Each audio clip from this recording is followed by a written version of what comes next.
गांव के किनारे का ये जंगल, जहां रात ढलते ही मौत जैसी खामोशी छा जाती है। लेकिन उस खामोशी के बीच सुनाई देती हैं अजीब सी फुसफुसाहटें, मानो कोई अदृश्य साया लोगों को चेतावनी दे रहा हो। गांव वालों का मानना था कि इस जंगल में एक रहस्यमयी जीव रहता है, काला साया। उसका रूप किसी एक जानवर का नहीं बल्कि कई का मिला जुला था। कभी शेर जैसी आंखें, कभी भेड़िए जैसी दहाड़, और कभी सांप जैसी फुफकार। लेकिन एक रात कुछ शिकारी गांव में आए। उन्हें इन कहानियों पर यकीन नहीं था। उनकी नजर थी जंगल में छिपे उन दुर्लभ जानवरों पर, जिन्हें पकड़कर वो अमीर बन सकते थे। रात गहरी हुई और शिकारी अपने हथियारों के साथ जंगल में उतर गए।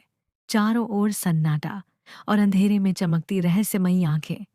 उन्हें लगा ये शिकार आसान होगा, पर असल खेल तो अब शुरू हुआ था। अचानक घना धुंध का गुब्बार उठा और उसके बीच उभरी दो आग जैसी आंखें। शिकारी सहम गए जब धुएं में से झलकने लगा वो साया। शेर की आंखें, भेड़िए जैसे दांत और सांप जैसी फुफकार। शिकारी भागने लगे, पर जंगल जैसे बदल चुका था। वो जितना भागते उतनी ही बार उसी जगह लौट आते। रास्ते खुद ब खुद बदल रहे थे। ये जंगल अब उनका कैद खाना बन चुका था।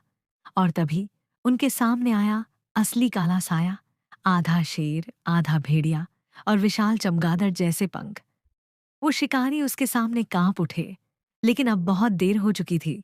सुबह की धुंध छोटी, गांव वाले जंगल पहुंचे। लेकिन शिकारी कहीं नहीं थे।